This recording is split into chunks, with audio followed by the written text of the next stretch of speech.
এখানে মর্মান্তিক দুর্ঘটনা ঘটেছে।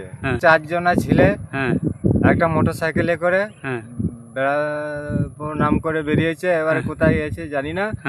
এবারে গলসি থেকে বর্ধমান যাবার পথে জিটি রোডের উপরের মধ্যে দুর্ঘটনাটা হয়েছে, অ্যাক্সিডেন্ট হয়েছে। আচ্ছা, কি করে জানলেন ঘটনাটা? এবার গলসি থানার পুলিশ রাত 1:30 থেকে 2টোর মধ্যে খবর দিয়ে আমরা তড়িঘড়ি 4 চাকা নিয়ে গার্জেন নিয়ে হাসপাতালে সোজা চলে যাই। কোন হাসপাতাল? Bardhaman emergency, medical emergency. আচ্ছা, কি দেখলেন? যে ওখানে গিয়ে দেখি আমাদের 4 ছেলের মধ্যে 2 ছেলে ডেড বা মারা গেছে। আচ্ছা আচ্ছা। আর 2 ছেলে গুরুতরভাবে আহত হয়ে হসপিটালের মধ্যে ভর্তি আছে। তার মধ্যে একটি ছেলে খুবই সিরিয়াস। আর একটি তাকে কোথায় ভর্তি করতে? তাকে কলকাতা পিজির মধ্যে ভর্তি আছে। আচ্ছা আচ্ছা। আর একটি ছেলে বর্ধমান শরণায় ভর্তি আছে।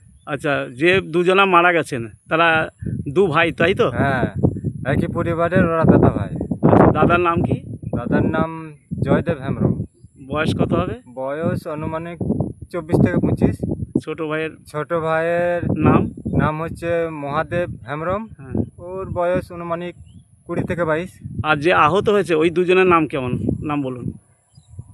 যে খুবই সিরিয়াস জনকভাবে আহত হয়েছে তার নাম সুভাষ হাঁসদা। ওর বয়স আনুমানিক 25-26 হবে।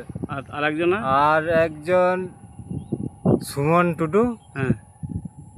ওর বয়স 23-24 মধ্যেই হবে। আচ্ছা, এই যে 2 ভাই যে মারা গেল, ওদের পরিবারের মধ্যে কে কে আছে এখন?